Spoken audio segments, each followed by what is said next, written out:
आज का डिक्टेशन उच्चगति अभ्यास भाग 2 से लिया गया है।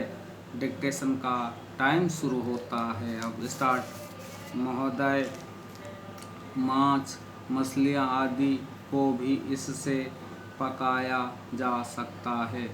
सोलर हीटर सार्वजनिक स्थानों जैसे अस्पताल, होटल, कारखाने आदि में पानी गर्म करने के लिए काम में लाए जाते हैं।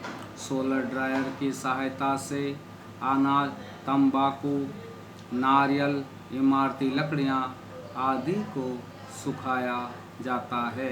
अब तो ऐसे सौर संयंत्रों का विकास किया जा रहा है जिनसे समुद्र जल के खारेपन को दूर किया जा सकता है।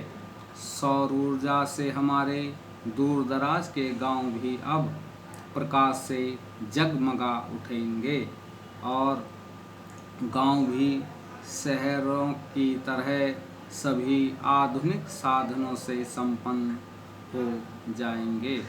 हम भारतवासी सौभाग्यशाली हैं कि हमारे देश में सौर ऊर्जा 12 महीने सुलभ है। हमें चाहिए कि हम सौर ऊर्जा का भरपूर लाभ उठाएं। इससे न केवल पारंपरिक ऊर्जा की बचत होगी, पेट्रोल, डीजल, मिट्टी का तेल आदि के लिए विदेशों का मुंह नहीं ताकना पड़ेगा, बल्कि विदेशी मुद्रा में भी ज़्यादा वक्त बचत हो सकेगी। निसंदेह सौर ऊर्जा की क्रांति से सामान्य व्यक्ति को भी लाभ मिलेगा और देश चहुमुखी विकास का स्वप्न साकार कर सकेगा। चुनाव के पहले की स्थिति से देश गुजर रहा है। देश का लाखों करोड़ों का खर्च चुनाव पर होता है, चुनाव प्रक्रिया पर होता है।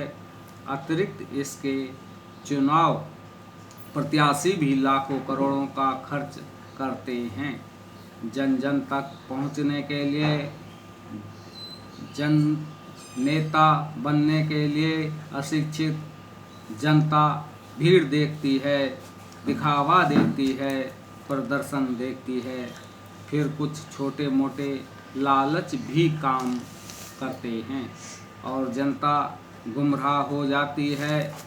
ऐसी स्थिति में चुने गए प्रत्याशियों से भला क्या देश का हित हो सकता है। शिक्षित बुद्धिजीवी व्यक्ति चुनाव प्रक्रिया से, चुनाव परिणामों से हताश होकर प्रक्रिया से ही अपने को दूर रखने का उपक्रम करते हैं या करने को मजबूर हो जाते हैं। लंबी खड़ी कतारों में अपना समय नहीं लगाना चाहते। लोकसभा, विधानसभा, पंचायत सभी चुनाव यदि एक ही समय कराए जाए तो बहुत संभव है लोगों में रुचि बने, समय का व्यय रुके, आर्थिक खर्च भार जो देश को बार बार करना पड़ता है वह बच सकता है।